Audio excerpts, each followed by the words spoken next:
বিপুলদা তুমি খেলতে চাও? কি খেলতে চাও? কি খেলবে বিপুলদা? ফুটবল। চলো চলো। এ কি?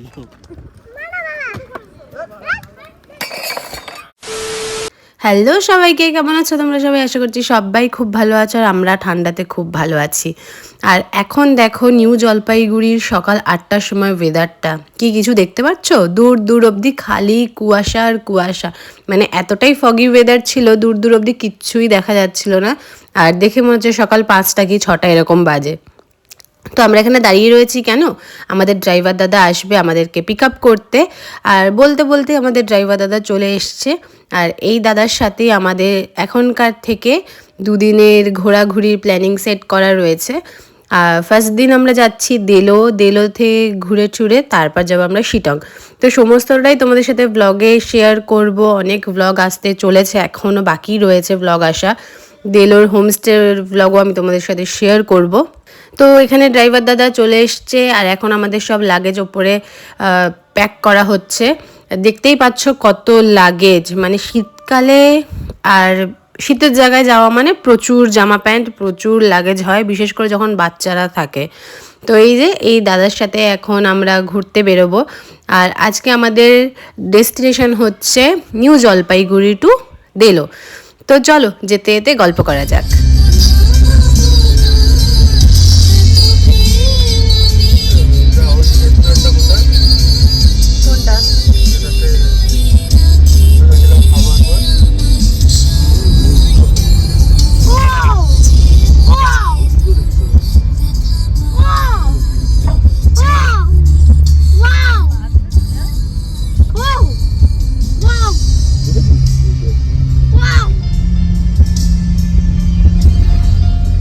কি কেমন লাগলো বলো?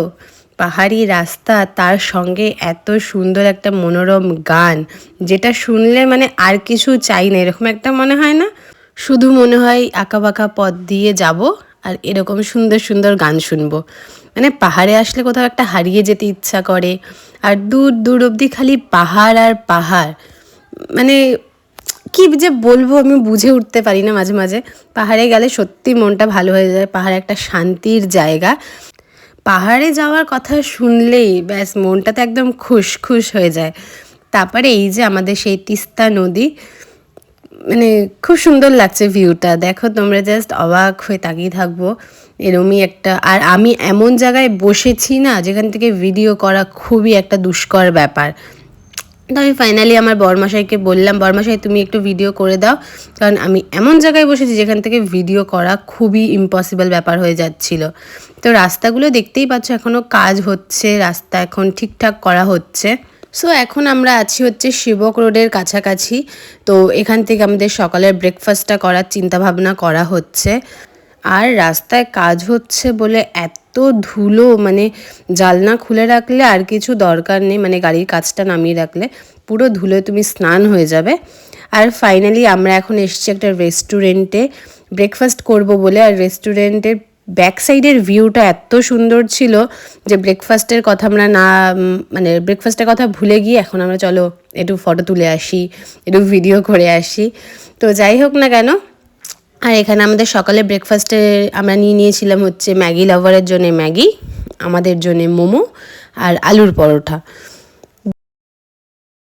কারণ কি তিনি ম্যাগিতে এত ভেজিটেবলস পছন্দ করে না, তাই এখন ওগুলো বাছাই করে তারপর এখন খেতে যাই গেল, দেখলো খুবই গরম তাই আবার রেখে দিল। আর আমরা নিয়েছিলাম মোমো। পাহাড়ি মোমোর একটা আলাদাই ফ্লেভার বস, আলাদাই টেস্ট, মানে সব কিছুই আলাদা। আর এই আলুর পরোটা তো জাস্ট অসাম ছিল, অসাম, এক কথায় দারুণ ছিল। ওই যে দূর আকাশে দেখতে পাচ্ছ ওরাও খেতে খুবই ব্যস্ত। মানে আমাদের 2 ফ্যামিলির খাবার চলে এসছে, কিন্তু 3 নম্বর ফ্যামিলির খাবার এখন এসে পৌঁছায়নি। তাই আমাদের পুচু খুবই বিরক্ত বোধ হয়ে কান্নাকাটি শুরু করে দিয়েছিল। তারপর ক্যামেরা দেখে একটু হেসেও নিল। তো চলো অনেক গল্প মজা হলো, এরই মধ্যে ব্রেকফাস্টটা শেষ করতে হবে, কারণ এখন যেতে যেতে অনেক আমরা সাইট সিন করতে করতে যাব, প্রচুর জায়গা ঘোরার বাকি আছে। তো সেই জন্য চলো রাত্রি ব্রেকফাস্টটা শেষ করি। আর আমার মাম্মাম এখন বললো একটু মোমো খাবে, কিন্তু মুখে দিয়ে দেখলো জাল, তাই আর খেলো না। কিন্তু মোমোটা জাস্ট ওয়াও ছিল। আর আমরা পাহাড়ে আসলেই, মানে পাহাড় তো এই নিয়ে 2বার আমি আসলাম, কিন্তু পাহাড় আসলে সেই মোমোর একটা যা স্বাদ, সেটা বলে বোঝানো যাবে না। সো আমাদের ফার্স্ট সাইট সিনের মধ্যে ছিল হচ্ছে ক্যাকটাস গার্ডেন। বাইরে আমি বোর্ডে দেখলাম পাইন ফরেস্টও লেখা, কেন এটা আমি ঠিক জানি না, তোমরা কেউ জানলে অবশ্যই আমাকে কমেন্টস করে জানিও। আর এখানের এন্ট্রি ফিস হচ্ছে 20 টাকা, আর পার্কিংয়ের দরুন নিয়েছে 50 টাকা।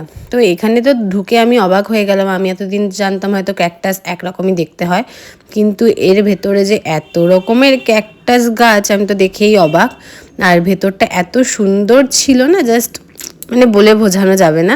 মানে পাহাড়ের সব কিছুই খুব সুন্দর। আর এখানে আমি একটু মামামকে বললাম, মামাম একটা পোজ দিয়ে ছবি তোলো। যারা এখনও কোনো ফটো বা ভিডিওস বা কোনো রিলস দেখোনি, অবশ্যই আমার ফেসবুক আর ইনস্টাগ্রামে চলে যাও, ওখানে সমস্ত কিছু আপলোডেড। আর এখানে দেখো কত রকমের ক্যাকটাস গাছ, মানে নানান ধরনের। অনেকে তো আবার এখান থেকে কিনেও নিয়ে যাচ্ছিলো বাড়ির জন্যে। আমিও ভাবছিলাম কিনবো, কিন্তু ভাবলাম না, আবার যদি নষ্ট হয়ে যায় বা খারাপ হয়ে যায়। আর ক্যাকটাস গার্ডেনের পিছনের ভিউটা দেখো, জাস্ট ওয়াও ছিল। চারিদিকে খালি সবুজ আর সবুজ, আর ওই দূর আকাশে পাহাড়, আর তার সাথে আমি। মানে কি সুন্দর লাগছে, তাই না? তো তারপরে আমাদের নেক্সট ডেস্টিনেশন ছিল হচ্ছে দেলো পার্ক। তো চলো, এখানে এখন এই বল শট হবে, বল দিয়ে গ্লাসগুলো ফেলতে হবে। তো চলো দেখতে থাকো তোমরাও আমাদের সাথে।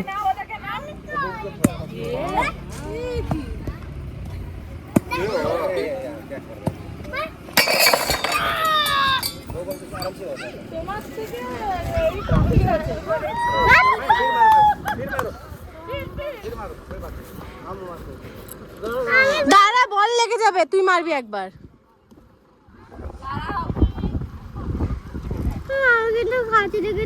হ্যাঁ হ্যাঁ,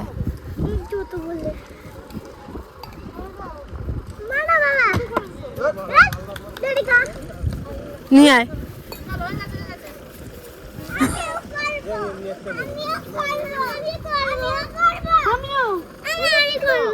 এমনি তুমি একবার রেখে লাথি মেরে দাও, হয়ে যাবে তাহলে।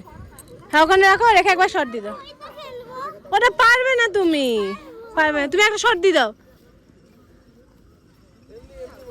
এমনি মেরে নাও, ছুঁড়ে না, পা দিয়ে। হ্যাঁ চলো।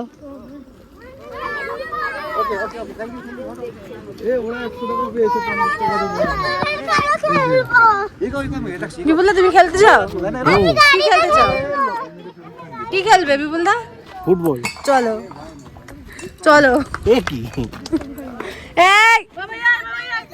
চলো, দাঁড়াও।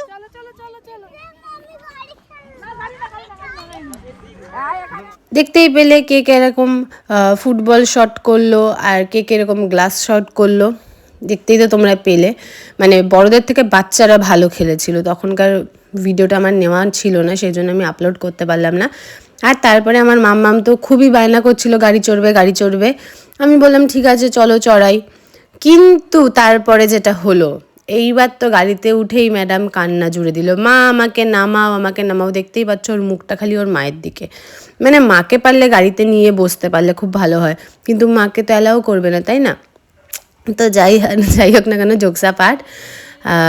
এই পার্কের ভেতরটাও এত সুন্দর, সেটাও মানে খালি চোখে দেখলে যে কি একটা শান্তির ব্যাপার, সেটা যে চোখে দেখছে সেই জানে, কারণ ক্যামেরাতে সব কিছু অত ধরে তোলা যায় না। আর এখানে দেখতেই পাচ্ছ আমরা এখন যাচ্ছি আই লাভ কালিম্পংয়ের দিকে। এই পাহাড় চড়ে কিন্তু এতটাই কষ্ট হচ্ছিল, মানে এসছিলাম পাহাড়ে মানসিক শান্তি খুঁজতে, কিন্তু এসে আমি বুঝলাম যে আমি ফিজিক্যালি ফিট নই।